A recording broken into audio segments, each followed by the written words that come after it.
Good afternoon. My name is Michael Randolph, and I'm with the Center for Nonprofit and Community Development. As you know, we provide professional informational workshops on different subjects. Today, we're going to be talking about where is the money related to nonprofits and nonprofit funding. Of all the workshops that I do related to nonprofits, that is, where is the money is the most important one for them. In addition to that, when I do work with for-profits, the most important component is where is the money. Let's talk about the money. But first, before we talk about the money, I want to give a little bit of information about me, what we do, and then we're going to go over to talk about where is the money and how did you get the money and who got the money. So I mentioned earlier that my name is Michael Randolph. The photo that you see on this particular slide is me giving a presentation before the University of Florida grad class on grant writing at the University of South Florida, as well as community development. I've also had the honor of giving workshops back in the day at the Johns Hopkins University on that to their grad students on community development. So I was born in the Sandtown community of Baltimore, very poor community. What I specialize in is program development, that is, how to develop those programs to get funded. So strategic and tactical planning, business development, organizational development, grant proposal, and community and economic development, just to name a few of the things.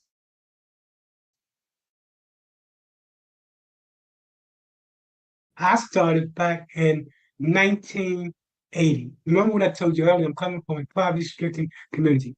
I started out with the idea of how can I get the skill set necessary to change the narrative in my community. So I started as a community organizer. From there, I advanced to a community strategic planner, a program developer, and then designing comprehensive solutions to urban problems in distressed neighborhoods throughout the United States. I started it in 2011. Keep in mind, I have over 30 years experience specifically working with a nonprofit. We started to provide technical support in the area of effective skill sets to start up and existing nonprofit. To date, the organization has provided technical assistance nationally to over 3,500 nonprofits, government agencies, faith-based groups, businesses, and individuals throughout the United States. We have assisted over 300 nonprofits get started in over 20 states nationally. Okay, let's get to what you want to hear. Where is the money? So let's first talk about what are the different types of grants.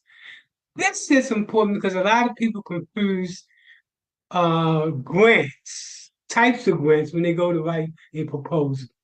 So let's talk about one of the least likely type of grant,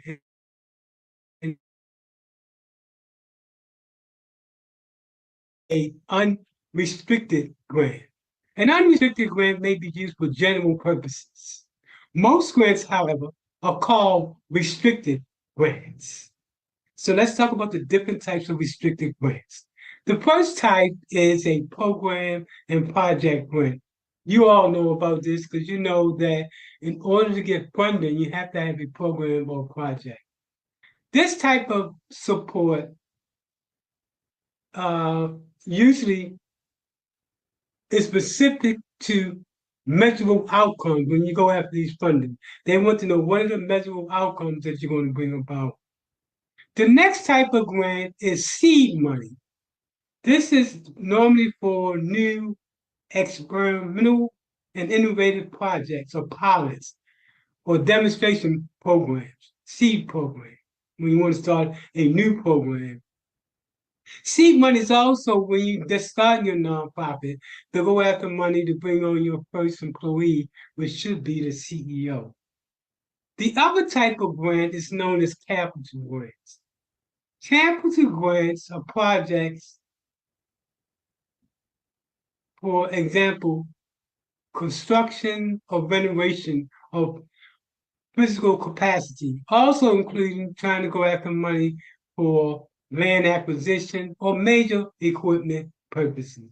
Again, make sure you keep the different types of funding, different types of grants separately when you go after a grant. The next type of grant, and I include this to be have an array of all the grants, is called endowment. Endowments are normally for colleges and universities. You have someone that decides to bequeath, for example, a university X number of dollars or a college X number of dollars. The next type of grant or of type of grant, grant like anyway, is what I call challenging or matching fund grants. This is when an organization based its giving you money based on you being able to raise other money.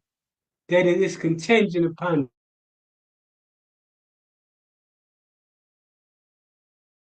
a program for 100,000, and they say we'll give you 80,000, but it's contingent upon you being able to raise 20,000. Trust me, later on in the presentation, you're going to learn that there's a tens of thousands of foundations and corporations that fund programs. The next type is called in-kind support. In-kind support is when, or some people call it pro bono. It's when in-kind support is anything that you get for free that you would normally have to pay for. Let's say a person volunteered their time to your organization. That in-kind support should be placed in your in-kind support column and tells about what the value is on that. Or if you have a lawyer that's doing volunteer for your organization, what does he normally pay? Or an accountant that's normally, what does that accountant normally get paid? That's what we call in-kind support. When you're looking at your pro bono work, those that volunteer for your organization and including lay people, as regular people, as well as experts. Now, let's talk about the different types of grantors. You have your individual. This to keep you on point. We have three columns here related to grantors. We have three columns. The first column is we have three columns. The first column talk about who the grantors are. The next column associated with it, that's right over next to it, is the advantages and disadvantages of going after a grant. And then the last column is the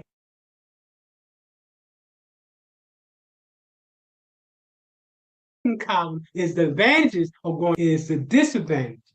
You don't go after, when you look at this list, don't go after these funders simply because they are funding. Look at what the advantages are and the disadvantages are. So let's talk about the individual types of grantors. You have your family and your community foundation.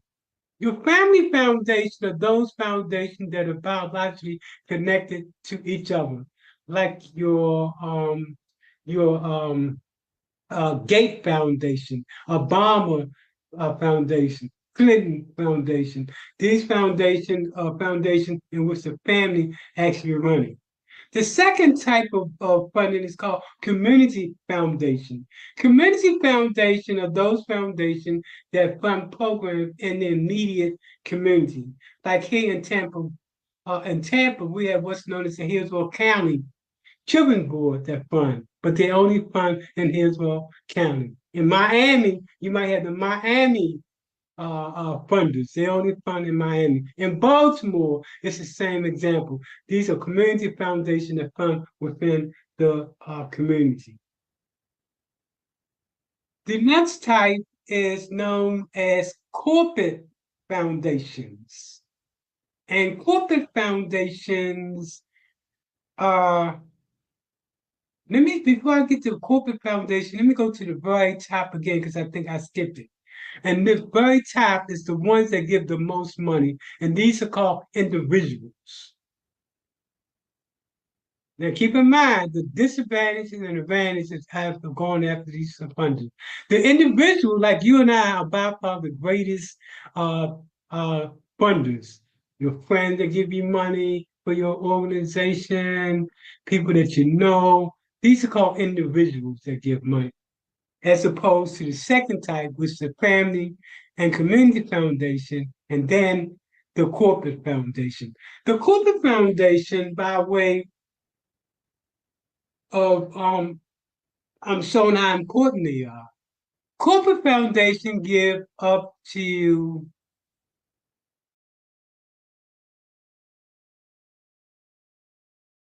5% of their net proceeds in order to maintain that foundation status with the federal government. They have to give at least 5% of their net proceeds. There are over, but let's get to the next one. Besides the foundation, corporate foundation, and that can be anywhere from Starbucks to Publix to Winn-Dixie, Bank of America, etc. All these are foundation, corporate organization. And they get benefits from the government, subsidies from the government, as long as 5% of their net proceeds are going towards nonprofits. The next type is called federated funding sources, like the United Way. And then the last type is what we call government funds, federal, state, county, and local. These by far are the most, the hardest monies to go after. If you just getting started, probably the easiest money to go for is by way of corporate foundation. Okay, let's continue. Now, that being the case, how do we find the money? Keep in mind there are over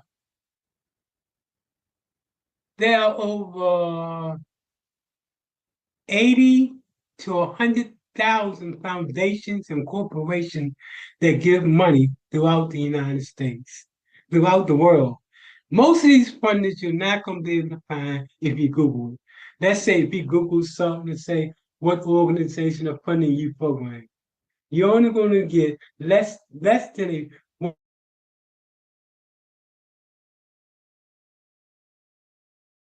of those that are doing it. Here's another way of doing it to find that money.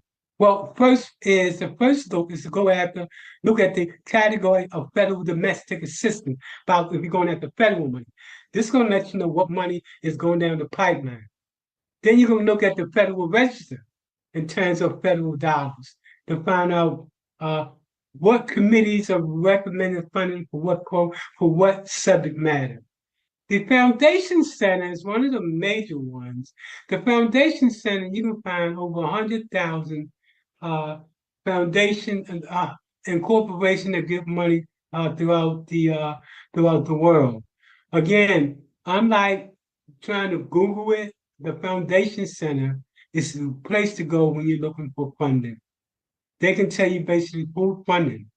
Using the Foundation Center, you just simply go in there and you say what you're looking for, youth money, where you're located, and how much money you're looking for at the very least. And it's going to give you everybody that's funding that particular subject program that you want and that amount of money that you're looking for. The next one is the federal business opportunity. You can also find grants there. Grants.gov, if you're looking for federal grants, this is where you go for to search for federal grants on the federal level at grants.gov. Another search mechanism is called Grant Station. They also provide ways to search for funders. There are four things that you should keep in mind when you're going after a grant. First of all, because grants are so compatible, contrary to popular belief, for every grant that you're going after, that's probably about on the low level, 50, 67 people that's going after that grant, and on a higher level,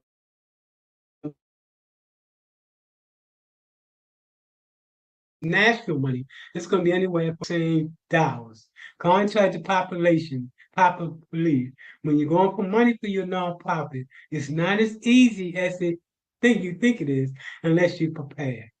Now, here is some steps that you should take in order to increase your opportunity to get that grant. I've been both a grant writer as well as a person that award grants. So I sat on different types of committee.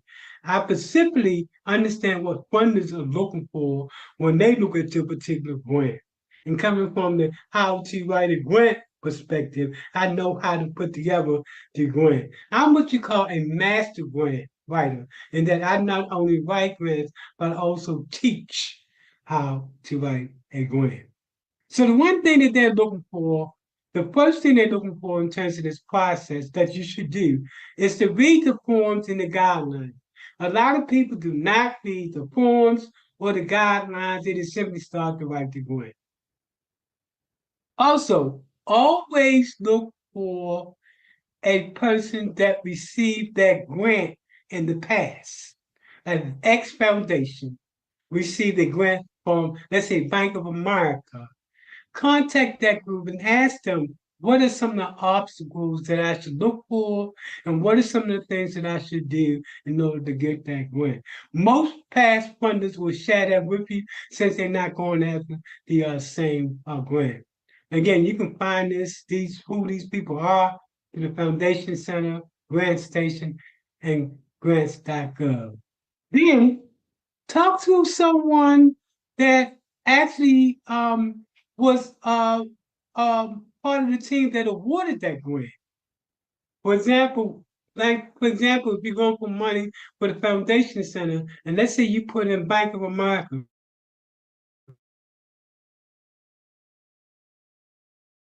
for example, the year is 2024, find out, okay, who were the people that set in on this grant? And then contact them because it's all public information and ask them, hey, what is it that you look for when you were funding this organization? And then finally, and this is most important, is to contact the program officer. Every time a grant comes out, well, most times, that is for your large funders, they have a program officer. Contact that program officer and run your idea past that person before you even write that grant. If you follow these steps, I think your chances of getting that grant will be increased. Since 1990, I've worked with either writing the grant proposal or giving input to a grant proposal that was being written that over periods could collectively brought in over $70 million in terms of program and project funding. This anywhere from community development deals, economic development deals, program development deals, all of those different types of funding sources that I was able to be a part of. Let's continue. I've been writing grants and for over 30 years. And every time I go to write a grant for an organization, I always contact the program officer of the grantor who's giving the money, just to get a feel as to, hey, this is where we're trying to go. Are we on point?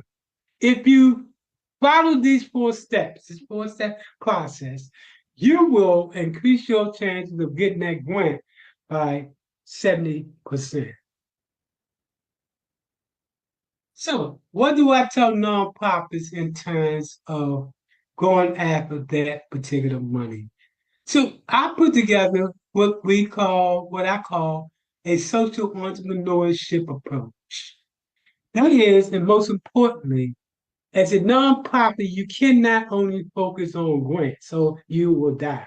It's like you're gonna crack cocaine. I remember one of my instructors told me that when I took a course in community development and I was talking about grants, and he said, "Look, grants are like crack cocaine. You keep going back, you keep going back."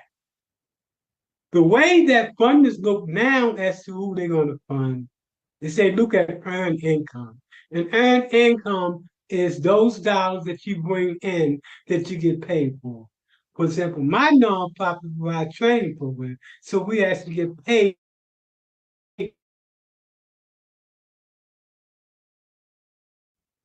So let's talk about this social entrepreneurship and what is it? It's the ability to fund the future of nonprofits through a combination of earned income. We talked about that earlier.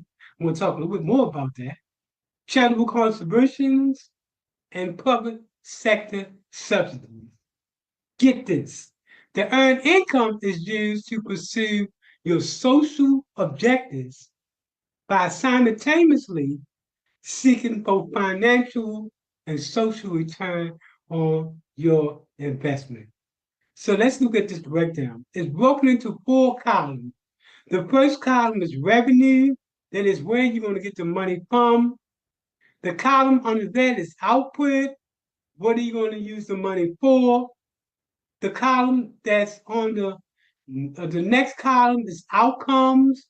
The outcome is who's going to benefit. I mean, the outcome is what are going to be the results of you providing this type of service. And then finally, benefits. What are the benefits of that the funders and people that are investing in you get from this? So again, it's revenue, outcome, and benefit. In terms of input, just to go back a little bit before we get to inputs and talk about the outcome. Outcome means how have you changed that person's life because of the program that you gave? What were the programmatic benefit that changed that person's life? Like a person that had no job now have a job. A person that had no skill. You have to be able to show the outcome. Okay, let's continue now to the next. And that's basically revenue that you're bringing in. You're going to be looking at, regular grants and social media fundraising. I can't overemphasize paid social media fundraising strategy. Because we just put something on Facebook and you think you're gonna get funded like that, that's not gonna happen. No, Facebook is gonna put you way under where people can't see you. But if you pay for it, it's worth it. Then they're gonna put you way at the top. The other thing is fee for services. You need to begin to think about how can you charge your clientele for the services that you provide. Funders like to see this. The fee for service doesn't have to be a lot of money. If you're working with a specifically poor clientele, it might be $5, $10. You just want to show that you're using different strategies to bring in the money. Development fees. If you are a nonprofit and you're dealing with like housing or anything of that nature, or building housing, you definitely can get a development fee for that. when one of the nonprofits I work for, well, a couple of the nonprofits I work for every house that they build, for example, they got $30,000 back to put back into the organization. So this is organization that's doing a physical project. And then consultant fees. Well, what do we mean by consultant fees? For example, your organization can become so good at what you do. Now you can teach other nonprofits that do the same thing how they can do it, and you can get paid for that. And then next, the earned income that we talked about earlier. This is what we mean by own and operating your own business. For example, I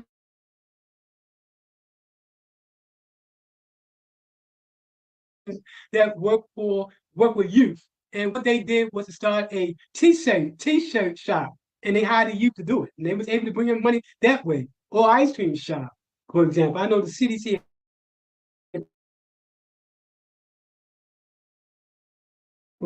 use both of these mechanisms for earning in order to bring money into the organization by starting your own business in order to be sustainable.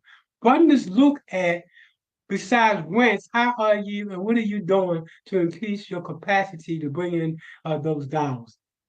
Investments in financial securities is another way that you can bring in dollars into your organization. Now, let's talk about the output. The output is when you talk about the programs and projects you plan to bring about. For example, in this organization, the programs and projects that they're going to bring about is employment program, public safety, youth programs, community building, etc. The next column is the outcome. What is the outcome of what you're doing? In this case, they're saying they're going to increase employment opportunities for people in the community, increase affordable housing, reduce crime, improve the quality of life of individuals. So the outcomes we want to emphasize what on the other side, what the outcome, the results, how you going to how the people are going to benefit from what you're doing. And then the second column is benefits, but only benefits as it relates to the funders. What are the benefits to the funders? For example, if you're doing a community development project, you're going to say the benefit is a higher return on investment for grantors and funders that's bringing in money in terms of increasing their tax base.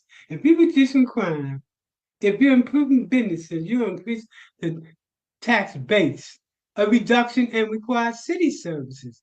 For example, if you're doing community development, you're also looking at reducing crime in the neighborhood, reducing trash in the neighborhood, and things of that nature. So the city, those services. Especially, for example, another financial institution, the benefit that you're going to bring to them is a well, lenders, yeah, the benefit that you're going to bring to the lenders is to reduce in their risks.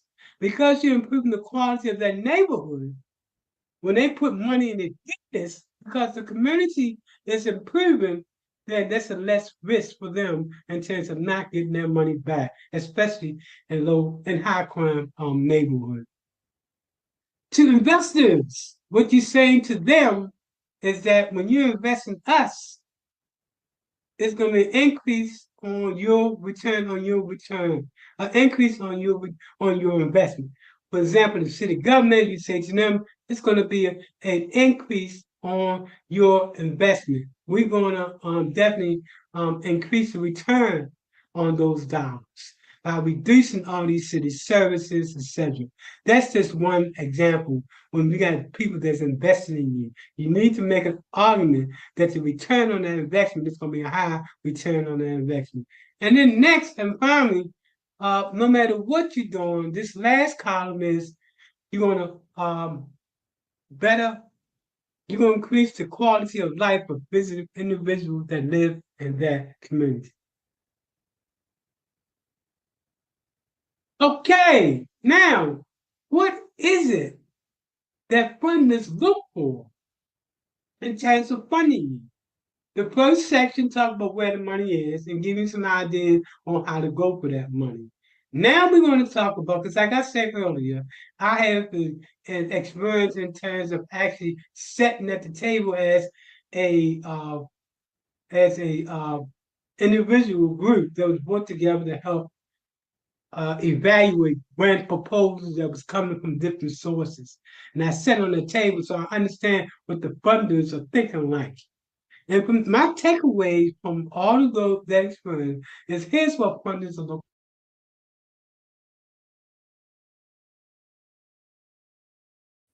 First, they want to make sure that your organization has a sustainable financial model. Remember that model we talked about earlier that increase grants and also earn income? That's what they're looking for. The next thing they want to know is how is your organization different than any other nonprofit? What makes you different? What makes you unique?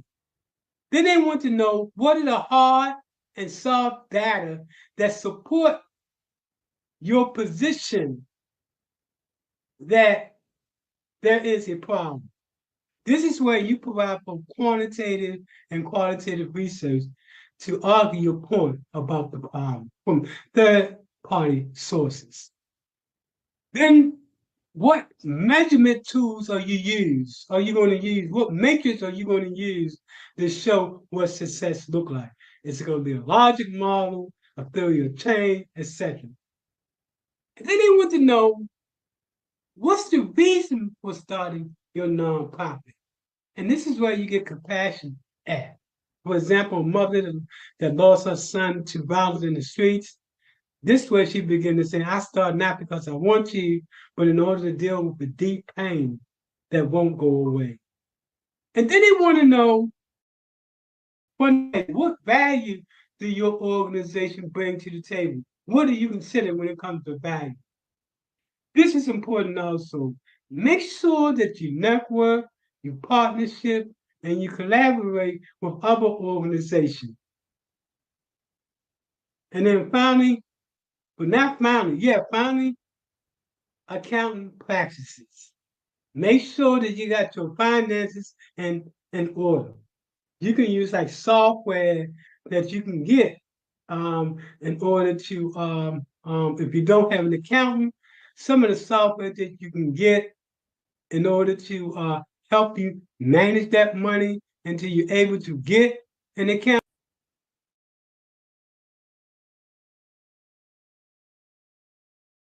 It's like QuickBook and those other financial tools that you can use to make sure that you can count for every cent that come in your organization. Who gave it, why they gave it, and how it was spent.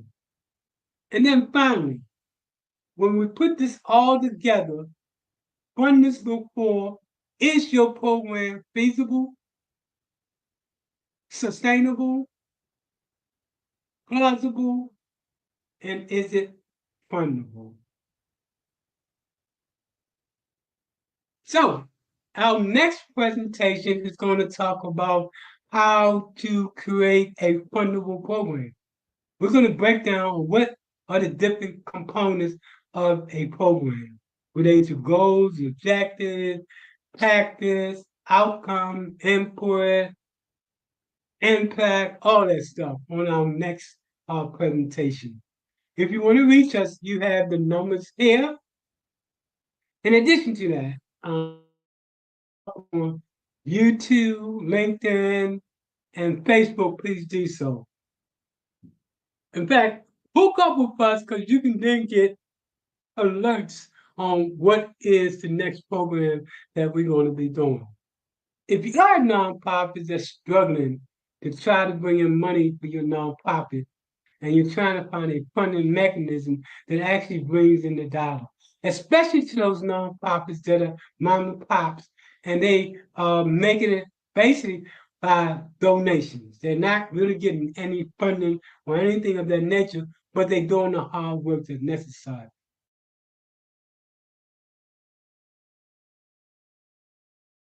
Organization that's doing the hard work and you bring in funding, but like any other organization, you want to be able to bring in your more funding. Normally, when an organization hook up with us, even a big organization, we're able to get them anywhere from 2 to 3 times the amount of funding that they was getting prior to hooking up with us.